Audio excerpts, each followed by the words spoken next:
अस्सलाम वालेकुम। बहुत सारे स्टूडेंट्स के ये क्वेश्चन आ रहे हैं कि पीटी कोर क्या है और ये कहाँ पे एक्सेप्टेबल है। सो पीटी कोर और पीटी एकेडमिक में डिफरेंस क्या है कि एकेडमिक जस्ट मीन अगर आप स्टडी पर्पस के लिए जा रहे हैं so you have to do PT academic test. और पीटी कोर क्या है, कैनेडियन इमिग्रेशन के लिए एक्सेप्टेबल है। जिस जिस कंट्री में पीटी एक्सेप्टेबल है, पीटी एकेडमिक, वहाँ पे आप पीटी कोर दे के जा सकते हैं फॉर वर्क परमिट। अब पीटी कोर की एक इम्पॉर्टेंट चीज़ ये है जो कि आप लोग के लिए बहुत इजी भी होगी, that in writing task 2 you have an email. जो हमारा पीटी एकेडमिक का था वहाँ पे आपको ऐसे लिखना पड़ता था and that is 200 to 300 words. ठीक है, काफ़ी लेंथी ऐसे था और आपके पास टाइम भी कम था। You have just 20 minutes to write that ऐसे।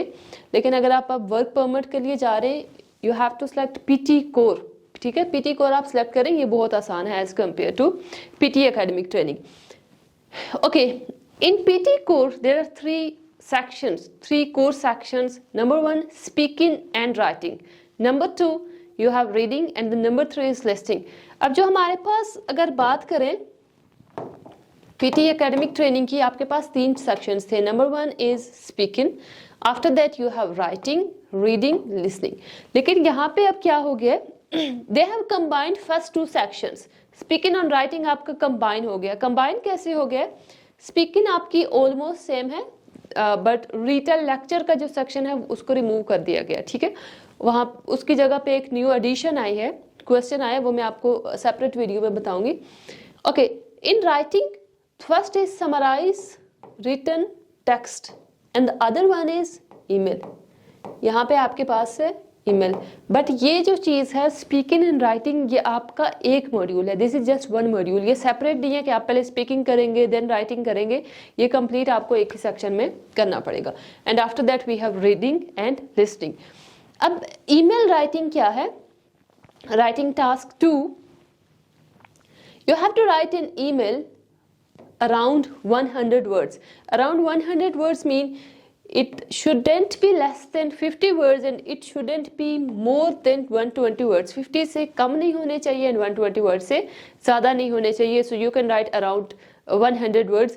और टाइम लिमिट क्या है, time is you have just 9 minutes to complete this email. ठीक है, 9 minutes है, 9 minutes में आपने 50 to 120 words लिखने. इट मीन्स कि minimum 50 words and maximum 120 words. Okay.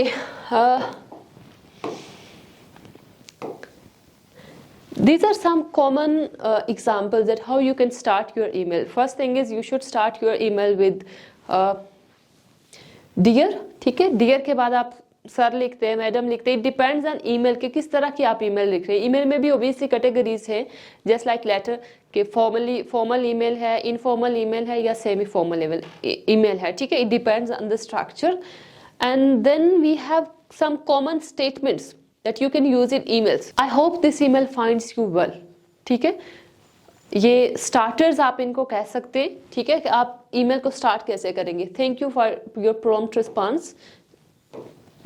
This is a starter. I hope this email finds you well. Thank you for your prompt response. You can use it anywhere. जहाँ पे भी आपको लग रहा है कि ये sentence आप use कर सकते हैं. I appreciate your cooperation. I'm writing to inform you that if you have any question, feel free to ask. Please let me know if there are any updates. Your assistance on this matter is highly appreciated. अब मैं आपको एक common example देती हूँ. हमारे पास एक sample है कि आप ईमेल को कैसे कंपोज कर सकते हैं. Okay, suppose this is your question. Compose an email to the travel agency from which you booked a vacation package. Include the following details. अब आपको क्वेश्चन से ही समझ आ रहा है, ईमेल से ही समझ आ गया है कि this is a formal email. अगर यहाँ पे फ्रेंड का वर्ड होता it means this is informal email, तो वहाँ पे आप डियर के बाद फ्रेंड का नेम मेंशन कर सकते हैं. ठीक है, in that email. But this is a formal email, dear travel agency. आप ईमेल लिख किसको रहे, dear travel agency. Then here we have comma लगा लेना है. उसके बाद आपने एक लाइन ब्लैंक छोड़ देनी है. ठीक है, जब आप टाइप करेंगे so make it sure that you have one blank line after greetings, after the opening dear travel agency comma and one blank line. So इसका जो प्रॉपर एक पैटर्न है दैट इज मोस्ट इम्पॉर्टेंट कि आपने coma लगाया है first इसके बाद या नहीं, प्लस आपने लाइंस छोड़ी हैं या नहीं. And then second thing is we have 3 prompt questions. आपके पास क्वेश्चंस है क्या चीज आपने किस चीज की डिटेल देनी है? Specify the vacation package you purchased and the date of booking. Specify करें उस वेकेशन पैकेज को जो आपने परचेज किया, जिसके बारे में आप ईमेल लिखने जा रहे हैं, and the date of booking, और ऑब्वियसली आपने डेट भी मेंशन करनी है। Highlight any discrepancies or issues you have encountered during the trip. आपको जो जो भी इश्यूज हुए होल ट्रिप के दौरान उसको आपने मेंशन करना है, डिटेल देनी है। And then the last one is purpose, propose constructive suggestions on how the travel agency can address and rectify its problems. It means that you have to give recommendations. So ये जो जितने भी points है आपने इनको sequence wise follow करना है। First आप स्पेसिफाई करेंगे वेकेशन पैकेज कि आप किस स्टेट को गए और कौन सा आपने वेकेशन पैकेज अवेल किया।